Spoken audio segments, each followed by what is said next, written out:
Korg is currently one of the largest manufacturers of electronic instruments and audio equipment in the world.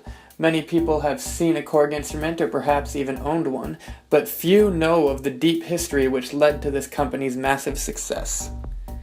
In the early 1960s in Japan, an accomplished accordion player and mechanical engineer named Tadashi Osanai visited a club owned by a man named Tsutomu Kato.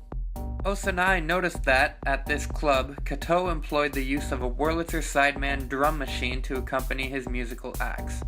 Enthralled by this machine, Osanai approached Kato with the idea for building an even better machine than the Wurlitzer Sideman. Kato agreed that this was a good idea and decided to fund Osanai in this project. Together, the two men formed a company which they called Keiō-Giken. Osanai's drum machine was finished in 1963. It was called the Donkomatic DA-20, which featured both mechanical moving parts and electronics to make its sounds. It was a very large and very expensive machine, costing as much as the average Japanese salary at that time.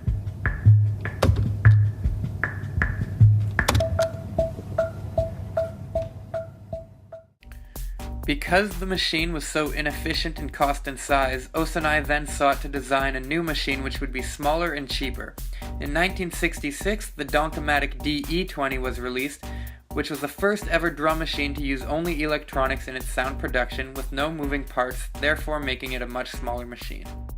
The machine came in its own cabinet with a built-in speaker and amp and featured 20 preset rhythms which the user could switch in between with the capability of changing the rhythm's tempo using the knobs on the machine.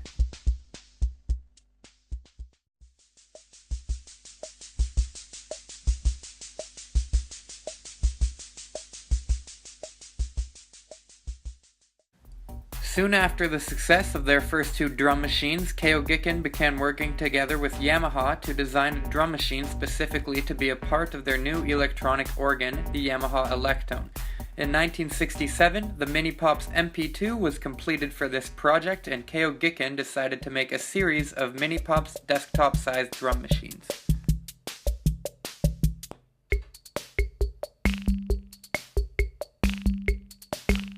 Later that same year, Keiō-Giken was approached by engineer Fumio Mieda, who wanted to work with Keiō-Giken to create a keyboard instrument. They began to work on their first electronic organ and changed their name to Korg to stand for Kato Osanai Organs. The Korg Prototype 1 electronic organ was finished in 1970, and 2 years later, the Korg electronic organ was available for sale. Around this time, Kato and Osanai made a trip to the USA to scout the market overseas. During this trip, Kato discovered the Minimoog and realized that Korg's electronic organs were no different from synthesizers in their function. Although pleased with the success of the Korg, Kato decided that the far less competitive synthesizer industry would be the next step for their company, and not organs. In 1973, just 1 year after the release of their electronic organ, Korg released their first synthesizer, the Mini Korg 700.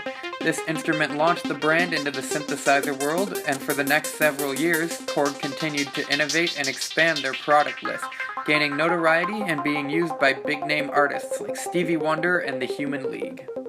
The company continued to grow over the decades and continued to be on the cutting edge of both synthesizer and drum machine technology. The MS synthesizer series began in 1978 and is still in production today, and has been used by artists like Crystal Castles, Soulwax, and Daft Punk.